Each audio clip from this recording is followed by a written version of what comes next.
sendiri itu cukup mudah mas, pakan sedikit nggak perlu banyak, pakan enak pakan nggak enak cukup sedikit.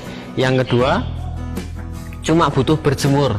Jadi pemahaman orang kadang sapi kalau dijemur susut, sapi kalau dijemur kadang berkurang dagingnya dan lain sebagainya. Tidak, yang berkurang itu keringatnya. Nanti kalau dikasih minum, dikasih air mandi itu kembali lagi kok. Kalau berjemur itu tujuannya untuk ya cuma, saya memahaminya, masa ya sih setiap hari kita makan tidur dok. Kadang kan butuh berjemur, jalan-jalan juga. Jadi setiap habis makan selalu kalau tidak hujan, sapi-sapi kami pasti berjemur dilanjut jalan-jalan, entah ditunggangi dan lain sebagainya.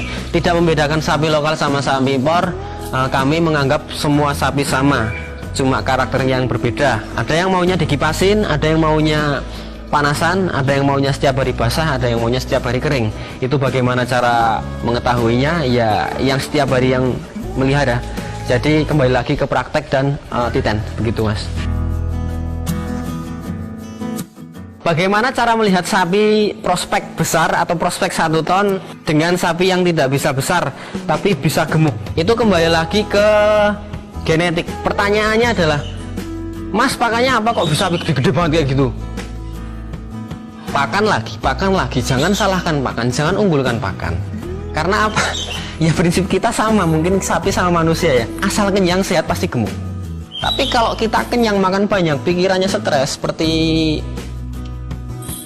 saya sekarang skripsi gitu, nah, mungkin kurang. Jadi kembali lagi ke kita, yang penting sehat, tenang, bahagia, kenyang itu pasti gemuk.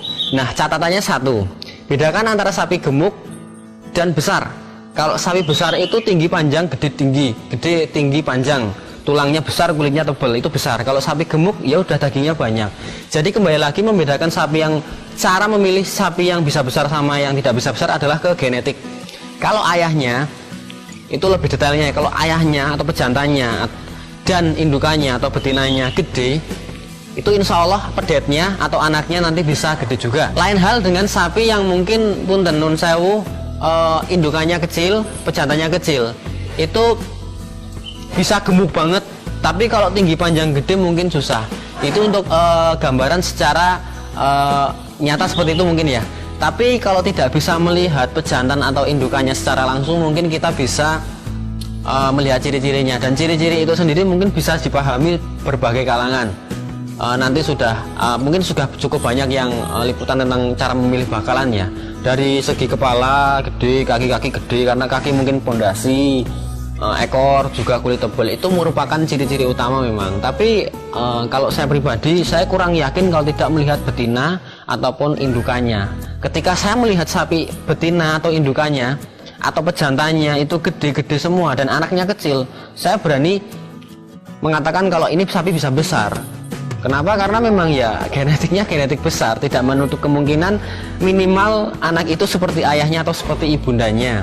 Lain hal dengan sapi-sapi yang kita tidak tahu asal mulanya atau kita tidak tahu genetiknya dari mana, ya mungkin seperti itu bisa besar, tapi kalau indukannya atau pejantannya cuma 5 kintal atau 400 kilo, 4 kintal, ya sudah kurang lebih seperti itu dan tidak bisa untuk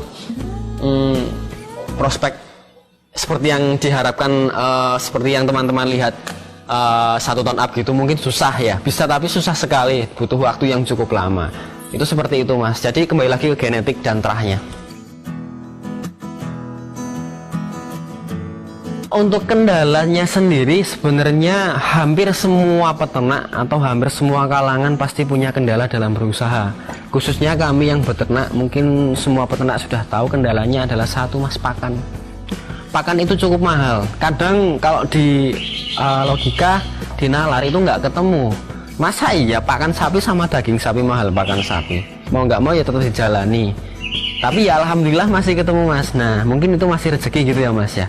Nah tapi lain hal dengan teman-teman yang lain, mungkin kalau kendalanya seperti itu ya sama, cuma kita menyikapinya bagaimana kita memberikan manage atau mengatur biar ketemu gitu mas. Intinya kendala saat ini yang paling berat adalah untuk pakan sapinya sendiri sama daging sapi, mahalan pakan sapinya.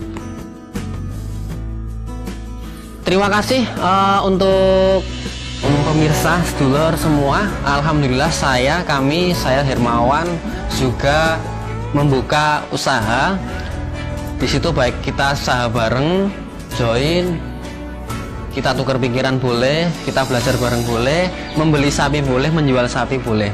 Nah, kesempatan tahun ini, bulan ini saya masih berfokus pada penjualan hewan kurban. Untuk harga-harga sapi kurban kami cukup ekonomis, berkualitas insya Allah dan amanah pastinya. Dan kami selalu memberikan perawatan segala hal, dari perawatan kesehatan, kecacatan, pakan, biaya ongkir, sampai hari H atau hari yang ditentukan penyembelihan.